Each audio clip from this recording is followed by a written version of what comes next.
But in Iowa, it is Ron DeSantis right after Donald Trump. Florida Governor Ron DeSantis, Republican presidential candidate, in focus now. Good to see you. So first of all, I know you've gone to all 99 counties. Let's just talk about Iowa right now, your strategy there, and what happens for you in the next 25 days, January 15th. Well, Merry Christmas, Harris. Thanks for having me on. We've accumulated tens of thousands of people who've committed to caucus for us. We're adding more every day. I was just at an event in outside Iowa City, and we were able to get a bunch of more people. I'm going to do an event right after this interview. We're going to keep doing it. So we're just going to keep doing that. We're going to have the best organization that's ever been done in Iowa, and we are doing what I set out to do in terms of amassing this support. But Iowans want to see you. They want to ask questions. They want to shake your hand. And what I will say is when you're on the ground here, and I know people do polls, a lot of those polls have not done well in predicting an actual caucus because I think it's a different beast. But there's a lot of fluidity. I mean, there's a lot of people that haven't made up their mind. I would say probably close to half could still change their mind or fully make up their mind. So I think the last stretch, once we turn the new year, I think is going to be very impactful, and we are in the position to capture all that energy. So a couple things. I mean, obviously, the former president is upwards 30% ahead of you. You're at 18. He's at 52. But the other thing, too, in this Fox Business polling, it showed that 83% of people who support Trump have made their minds up. So it's an interesting place to be, to see where people are going to kind of flow and maybe change. We'll have to watch that closely. How do you close the gap? And what is the goal in Iowa? Do you think you can close 30 points in 25 days, 30 or more? Or is it just to have a good showing, and that would be second place? Well, again, I don't think that, the 30 points, I mean, the polls have not done a good job of assessing the caucus results. I think it's just difficult to poll. And so I think we are going to get the plurality of the vote. We're working hard to do that. We're going to be going every single day between now and caucus night, continuing to add voters. And that's really what it's all about. Okay. And there's a lot of people that are up for grabs. There's no question about that. Real quickly, some criticism lately about your campaign. What's that? I haven't heard it. We've been doing really well. I think they're talking about Jeff Rowe PACs. quit. Well, yeah, but those are PACs that I don't control or have any involvement in terms of any of the decisions that are being made, and that's just the way it's set up.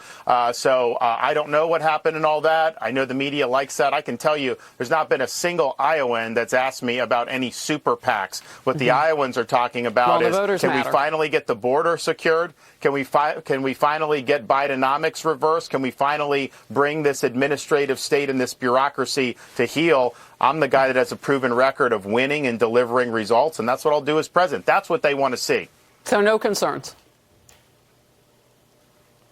Well, look, I focus on what I can control. And what I can control, we're getting the job done, we're doing well, and we're going to continue to do well. The decision by 4 Colorado judges to bar former President Trump from the state presidential ballot is sparking a lot of backlash. And I've even heard you talk about it and other GOP candidates. Let's take just a moment to watch. What they're doing to Trump right now, I mean, look at what's happening in Colorado. This is ridiculous. I said I would actually remove myself from the Colorado ballot and any other state where they're removing Trump forcibly. I don't think Donald Trump needs to be president. I think I need to be president. I think that's good for the country. But I will beat him fair and square. I do not believe Donald Trump should be prevented from being president of the United States by any court.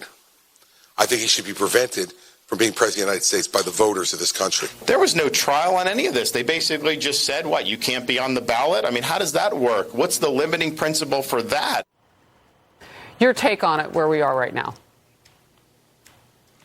Well, what's keeping a Republican state from saying Biden shouldn't be on the ballot?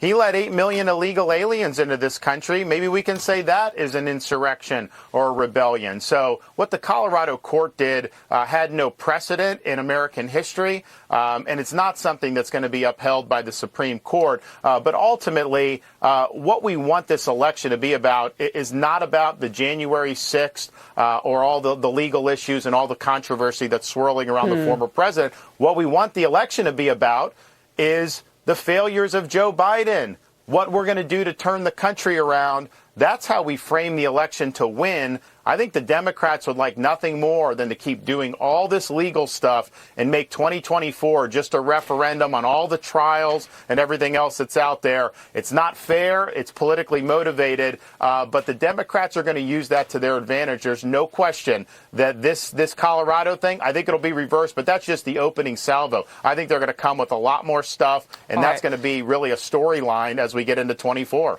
I just have a few seconds. We've been concentrating a lot on the border. How do you fix it? And if you had no Congress to help you if you make it to presidency, what would you do first?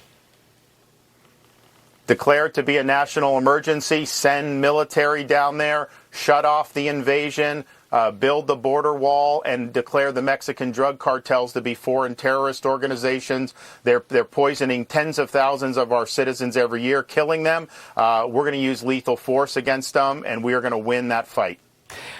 Governor Ron DeSantis, 25 days to the caucuses in Iowa. Appreciate your time. Merry Christmas to you, your wife, and your children, your whole family. Good to see you. Thank you. Same to you. Thank you. Thank you.